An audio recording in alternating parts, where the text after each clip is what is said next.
جس طرح منیر اختر صاحب گرمی کھا کے اٹھ کے چلے گئے نا ناراض، اسی طرح یہ بھی ناراض ہو جائے استعفیٰ دے دیں، یا پھر ان کے خلاف ہو گیا FIR کہ آئین اور قانون کے خلاف جو اجلاس ہوئے ہی نہیں کہیں، اس کا آپ نے جناب سارا کچھ فیصلہ کر کے وزارت بیان کیسے چڑھا دیا، اور اس کے کہیں پہ ریکارڈ میں کسی جگہ جو آئین اور قانون کے تحت موجود ہونا چاہیے تھا وہ کہیں موجود نہیں.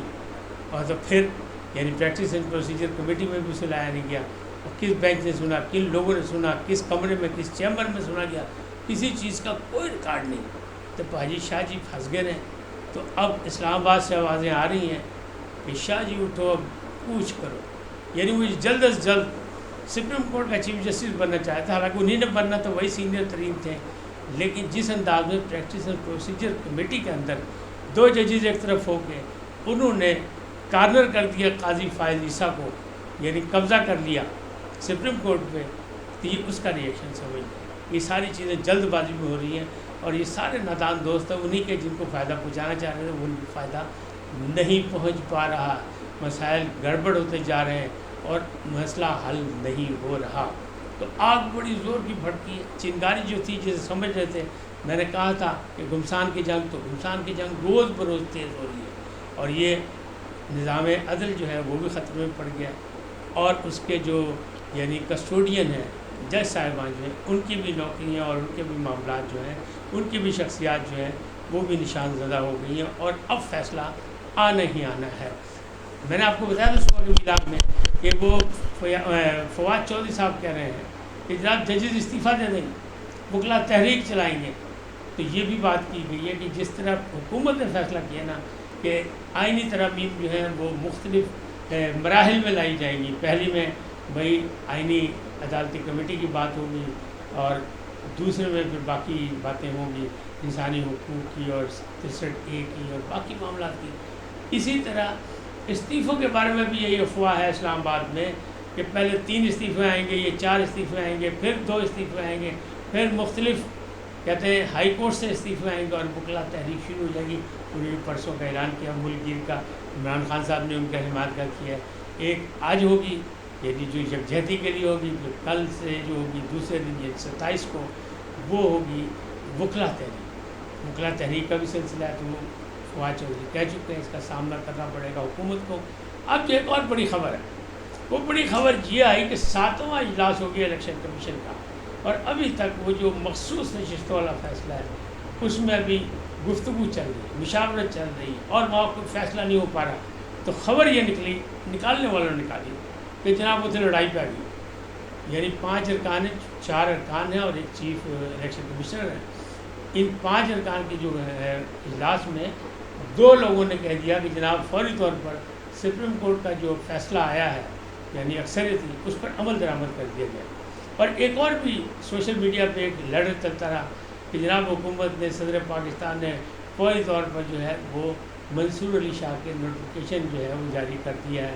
یعنی وہ بھی فیک اور یہ بھی فیک. یعنی ایسی کوئی بات نہیں. الیکشن کمیشن میں فیصلہ وہ کہتے ہیں ہم چاہے 10 دن بیٹھنا پڑے گا، 10 بار بیٹھنا پڑے گا، ابھی تو 7واں اجلاس تھا، لیکن ہم مشترکہ فیصلہ کریں گے، مشاورت سے فیصلہ کریں گے، اور لڑائی جھگڑے والی بات نہیں، اختلاف موجود نہیں. کسی 2 رکن نے انکار نہیں کیا، نہ ہی یہ مشورہ دیا ہے کہ جناب سپریم کورٹ کے فیصلے کو تسلیم کر لیں. اب اس سارے سچویشن میں اگر آپ دیکھیں تو معاملہ یہ لگ رہا ہے ڈپٹی رجسٹرار کے جو جواب ہے اس کے بعد یعنی معاملہ گمبھیر ہو گیا. تو الیکشن وہ جو اکثریتی فیصلہ ہے وہ جو سپریم کورٹ کی طرف سے آیا ہے 8-5 والا، اس پہ تو نہیں، اس کا مطلب عمل درآمد ہوتا نظر نہیں آ رہا. کیونکہ اب یہ ڈپٹی رجسٹرار نے کہا کہ یہ 2 نمبری ہوئی ہے، یہ سازش ہوئی ہے، یا یہ فراڈ کیا گیا ہے، یا یہ غلط کیا گیا ہے، یا آئین و قانون کی ضابطے کی خلاف ورزی کی گئی ہے. تو ایک تو یہ معاملہ ہو گیا. دوسری طرف جو ہے اگر یہ استعفے بازی ہوگی تو اس پہ بھی کہنے والے کہہ رہے ہیں کہ جناب بہت ججز بیٹھے ہوئے ہیں، بہت سے لوگ آنا چاہتے ہیں، استعفے جسے دینا دے دیں. ماضی میں بھی آپ سنتے ہوں گے حکومت کہتی تھی کہ جسے اسمبلی سے استعفیٰ دینا دیتا رہے، ہم الیکشن کراتے رہیں. سیم پوزیشن اب یہاں بھی آ گئی. اگر ججز دیں گے استعفے تو نئے ججز آ جائیں گے. حکومت نے فرنٹ فٹ پہ بلکہ کریز سے باہر جا کے چوکے چکے لگانے کا فیصلہ کر لیا ہے. اور بس یہ جو معاملہ گڑبڑ ہوا جس میں فضل الرحمان صاحب نے تھوڑا سا ڈیلے ٹیکسز استعمال کیا، تاخیری حربے استعمال کیا، یا اپنی سیاست کی پیر سیاست نے، تو اس کی وجہ سے ڈیلے ہو گیا کہ ستمبر گزر جائے گا تو اکتوبر کا فرسٹ ویک جو ہے یا پہلے 10 دن میں بہت کچھ سامنے آ جائے گا اور کلیئر کٹ ہو جائے گا۔ اور کیوں کہ سب کو اندیشہ یہی ہے کہ اگر 24 آ گئی تو قاضی چلا جائے گا، 24 میں قاضی جاتا ہے یا نہیں جاتا ہے، قاضی نہ گیا تو کیا ہوگا، قاضی چلا گیا تو کیا ہوگا، یہ سارے معاملات جو ہیں، تو اس لیے لگتا یہی ہے کہ اکتوبر کے پہلے 10 دنوں کے اندر اندر یہ ساری چیزیں کھل کے سامنے آ جائیں گی۔ لیکن منصور علی شاہ اور پھر اس کے بعد منیب اختر صاحب اگر ریفرنس ہوا تو اس میں کون بیٹھے گا؟ 3 ججز سینئر ججز، تو 2 ججز تو منصور علی شاہ منیب اختر وہ ان میں شامل ہیں، تو وہ ہٹ جائیں گے تو پھر باقی ججز ان کے بعد والے آ جائیں گے، پھر بار کونسل کے آئیں گے، پھر سینئر ججز ریٹائرڈ آئیں گے، تو کیا ریفرنس میں ان کی حمایت میں کوئی فیصلہ ہو سکے گا؟ نہیں ہو سکے گا۔ اس کا مطلب یہ یا استعفیٰ یا ریفرنس کچھ نہ کچھ آنے والا ہے، اور جو آئے گا تو اس میں پھر یہ بھی ہوگا کہ ہو سکتا ہے کہ اگر سخت کوئی فیصلہ کر لیا حکومت نے یا قاضی صاحب نے تو پھر ایسی 2 نمبری کرنے والے کے خلاف FIR بھی درج ہو سکتی ہے۔ اس وقت تک اتنا ہی، پھر ملیں گے نئے موضوع کے ساتھ۔ جاتے جاتے آپ سے درخواست، آئیے ان کو سبسکرائب کریں، لائک کریں، گھنٹی کا بٹن دبانا نہ بھولیں، اور اپنی قیمتی رائے کا اظہار اپنی شخصیت کے مطابق کریں۔ سر سلامت رہیں، اللہ نگہبان۔